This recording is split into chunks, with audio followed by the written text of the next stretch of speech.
Alors Victor, rappelle-moi ce que tu voulais qu'on voit dans cette vidéo?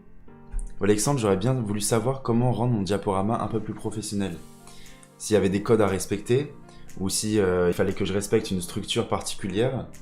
Puis j'aurais bien voulu rajouter aussi des images, ou bien rendre mon diaporama plus dynamique et mettre des transitions. Ok, super, je te propose de voir ça dans cette vidéo. Alors Victor, je vais te montrer un diapo qui va illustrer ce dont on va parler. Alors premièrement, on va parler de la durée de la présentation. Donc on dit qu'une présentation doit durer entre 15 et 20 minutes maximum.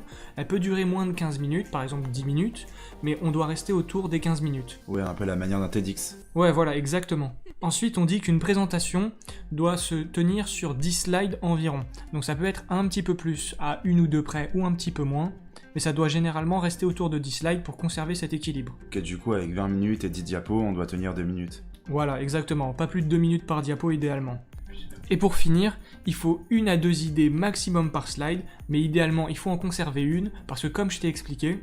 Il vaut mieux pas mettre trop de texte sur chaque diapo. Très bien. Alors maintenant tu vas nous montrer via le logiciel PowerPoint ce que tu sais faire. Alors Alexandre, j'ai décidé de continuer à travailler sur le diapo qu'on avait réalisé la dernière fois. Je pense que rajouter un logo, ça serait une bonne idée. T'en penses quoi? Ouais, alors en fait, insérer un logo, donc c'est une bonne chose à faire, tout simplement parce que ça va te permettre de rendre ta présentation plus professionnelle, et c'est d'ailleurs ce que tu m'as demandé tout à l'heure. Donc en fait, tu vas pouvoir insérer le logo de ton école ou de l'entreprise dans laquelle tu travailles, en fonction du contexte, en haut à droite de chaque diapositive. Ok, du coup maintenant il faut que je rajoute mon logo. Mon logo en fait c'est une image, du coup je vais dans Insertion, je clique sur Image, je prends mon logo, je l'insère. Là malheureusement en fait mon logo il prend toute la place de ma diapositive, du coup je le diminue. Et comme l'a dit Alexandre, je le place en haut à droite de ma diapo. Maintenant en fait je veux que mon logo il apparaisse sur chacune de mes diapositives. Du coup ce que je fais c'est que je le prends, je le copie, je clique sur mon autre diapositive, je fais utiliser le thème de destination, ce qui me permet en fait de copier mon logo au même endroit sur chacune de mes diapos. Ensuite là si je voulais le faire ça indéfiniment, je peux faire nouvelle diapositive, plus il me garde le thème. Et ce que je fais c'est que je fais CTRL V et là il réapparaît à chaque fois au même endroit. Alors maintenant que tu as inséré le logo, moi ce que je te conseille dans un premier temps, c'est d'insérer le numéro de la page, donc en bas à droite. C'est assez demandé par les enseignants, tu auras l'occasion de t'en rendre compte. Ils aiment bien que chaque diapositive soit numérotée dans l'ordre. Ensuite, dans un deuxième temps, il faudrait que tu nous rajoutes le nom de la personne qui parle sur chaque diapositive. Parce que lorsqu'on organise un diapo à plusieurs, généralement chaque interlocuteur va parler sur une diapositive spécifique. Donc il est préférable au préalable de mettre sur chaque diapositive le nom de la personne qui parle. Donc maintenant je te laisse nous montrer comment faire. Ok, donc ça c'est simple. Là on va encore une fois dans Insertion, on clique sur En tête-pied, et là on va pouvoir mettre à la fois le numéro de la diapositive et le pied de page. On clique sur ces deux petites cases, on va mettre un des noms des personnes qui parlent pendant la présentation, là par exemple Alexandre. On fait appliquer partout.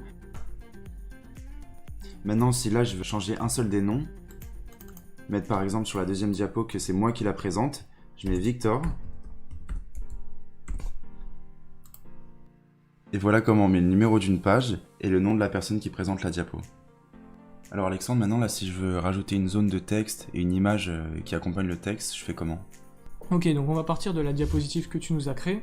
Donc ici on va rajouter un titre, donc on va par exemple mettre le thème de cette diapositive, par exemple image et zone de texte. Ok, donc ça c'est le titre de la diapo. Ensuite ici, donc on va pas avoir besoin de ce cadre préfet, donc on va tout simplement le supprimer. Comme tu nous as montré tout à l'heure, on va aller dans l'onglet Insertion, Image, et donc on va insérer notre image, donc on a pris un graphique simple. On va ainsi réduire sa taille, le mettre, bon voilà, on va à peu près le centrer. Une fois qu'on a inséré le graphique ici, on va pouvoir insérer notre zone de texte à côté, qui va permettre donc de commenter le graphique qu'on a inséré. On va ensuite retourner dans l'onglet Insertion, Zone de texte, donc juste ici, on va créer notre zone de texte, au début peu importe la taille, et on va pouvoir écrire dedans. Donc par exemple, ceci est une zone de texte. Voilà. Alors après le texte qu'on aura inséré dedans, on pourra modifier voilà, la couleur, la police, peu importe. Mais bon, pour l'instant on n'a pas besoin de ça, nous ce qu'on veut c'est un texte classique. Maintenant qu'on a ça, on va pouvoir donc le placer à côté de manière à ce que ce soit plus intéressant. Et on va d'abord quand même agrandir la taille, donc parce qu'on avait vu qu'il fallait que ce soit écrit au moins en police 30. Et on va centrer le tout. Ensuite, pour notre graphique, on va pouvoir régler la mise en forme de l'image. On va cliquer juste ici, donc c'est un onglet qui apparaît automatiquement. Et donc pour une image, on a vraiment énormément de possibilités. On peut par exemple donc corriger, donc ajuster la netteté, la luminosité, le contraste. Bon voilà, il y a vraiment beaucoup d'options. Ici, il n'y a pas vraiment besoin d'appliquer grand chose. On va pouvoir aussi gérer la couleur, donc par exemple le mettre en noir et blanc, le mettre en transparent, régler la transparence. Ici, on va pouvoir en fait modifier le cadre.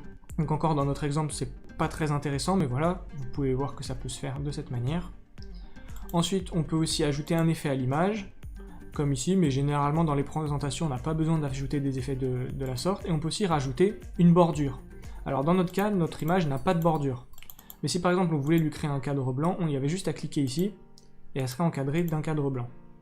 Et du coup, on rappelle aussi que tous les effets qu'on a montrés donc pour le contour, le remplissage de l'image, s'appliquent à la zone de texte en allant tout simplement dans Format et vous retrouvez exactement les mêmes fonctionnalités. Ok Alexandre, je crois que j'ai plutôt bien compris. Mais est-ce que tu sais comment bien structurer mon diaporama? Pour bien structurer ton diaporama, je vais te donner quelques conseils, mais avant tout, j'aimerais savoir toi, comment est-ce que tu prépares ton diaporama? Moi, du coup, ce que je fais en fait, c'est que je prends une feuille de papier où je vais sur un Word et puis je note l'ensemble de mes idées, je les organise, j'essaie de trouver en fait quelles sont les parties importantes que je vais devoir traiter durant mon diapo. Ok, alors c'est une très bonne idée de commencer au brouillon, comme ça tu vas pouvoir organiser tes idées au préalable, et ensuite maintenant je vais te montrer la structure à adopter pour l'ensemble des présentations. Donc on va commencer par la première diapositive que tu dois présenter, celle qui contient le titre de ta présentation, avec une image de fond, et on n'oublie pas en haut à droite le logo de ton entreprise ou de ton école. Donc tu vas essayer de mettre le titre en gros au milieu pour le mettre en valeur, et ensuite l'image de fond, tu prends vraiment ce qui est en rapport avec ta présentation. Ensuite, la deuxième diapositive qui doit apparaître, c'est le plan de présentation. Il va généralement se présenter sous forme de puce, et il va présenter en fait les différentes parties de ta présentation. Donc généralement, on commence par l'introduction, ensuite il y aura la première partie, la deuxième partie, puis la conclusion. Donc voilà, ça va vraiment être le plan du contenu de ce que tu vas dire. Bon, ici, on n'a pas un grand intérêt à détailler le plan. Donc ensuite, ici, on va avoir l'introduction, on va avoir première partie, on va avoir la deuxième partie, sans oublier à chaque fois le nom de la personne qui parle en bas, le numéro de la diapositive et le logo. Et ensuite la conclusion, suivant le plan que tu as utilisé. Et ensuite, il vient la dernière diapositive en fait où tu vas remercier l'auditoire de leur écoute. Cette diapositive est importante parce qu'elle permet d'exprimer la fin du diaporama. En fait, les enseignants vont souvent attendre qu'il y ait cette diapositive pour pouvoir poser des questions et commencer la deuxième partie de l'entretien.